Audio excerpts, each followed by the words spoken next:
So check this out today, folks. I was watching this TikTok video and there was some banker guy on there. I think he's a banker guy. I think he's a banker up in Northern California.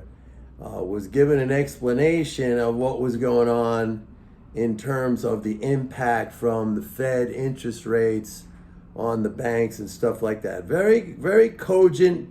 I thought it was a very cogent analysis. He was talking about how, like, when the Fed raises the Fed funds rate, that's the rate that basically that banks charge each other for, like, overnight loans, for overnight liquidity. And he even said, like, the bank is going to make a loan. It might not have the reserves, so it has to borrow it from another bank. At least he got that part right. Like, there's so many people out there, even at high policy levels, that think like the banks are lending out the reserves to people, but they're lending it between each other just to cover their reserve requirements if they need to. Like I've said before, like if you go in for a loan and the loan officer approves you based on, your credit worthiness, he's not, making a call down to the reserve desk. Hey, Charlie, do we have enough reserves so I can make the loan to Joe?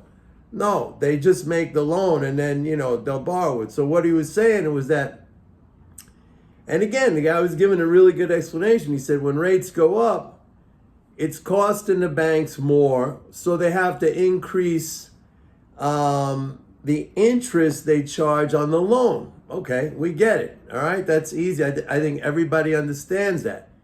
And then they say, well, what happens when the interest goes up? The interest on your credit cards, the interest on your mortgage, the interest on your auto loans, on all the things that maybe we borrow. When the interest goes up, it becomes more expensive.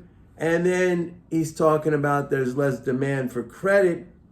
And he says this, because the banks supply the money to the economy, okay, that's the first thing that I flagged, and I thought the banks are supplying credit, okay?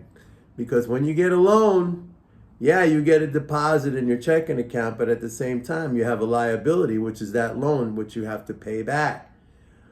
But he says when the cost of that credit goes up, people demand less credit, which actually is not true. We have not seen that in the data over years and years and years, and I studied that, but that's just a separate issue. Let's just go with what he's saying, okay? And he says, so that slows the economy down, and that's what the Fed is hoping to do. Now, what struck me in this, and those of you who, I think some of you already get what I'm about to say, is that there's a whole other side to the equation that he leaves out. And the other side is the fact that the government, the U.S. government, is a net payer of interest.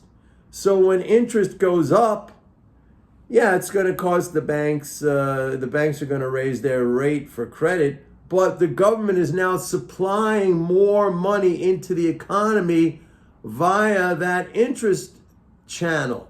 And we see that interest income flows have been going way, way up.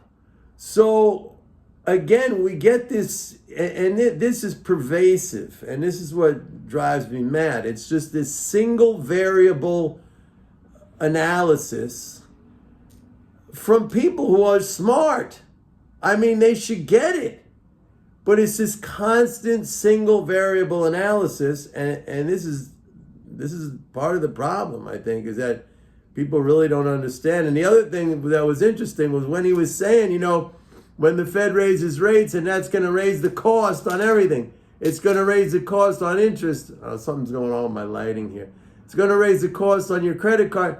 So he's actually stating that higher interest rates are raising the price level.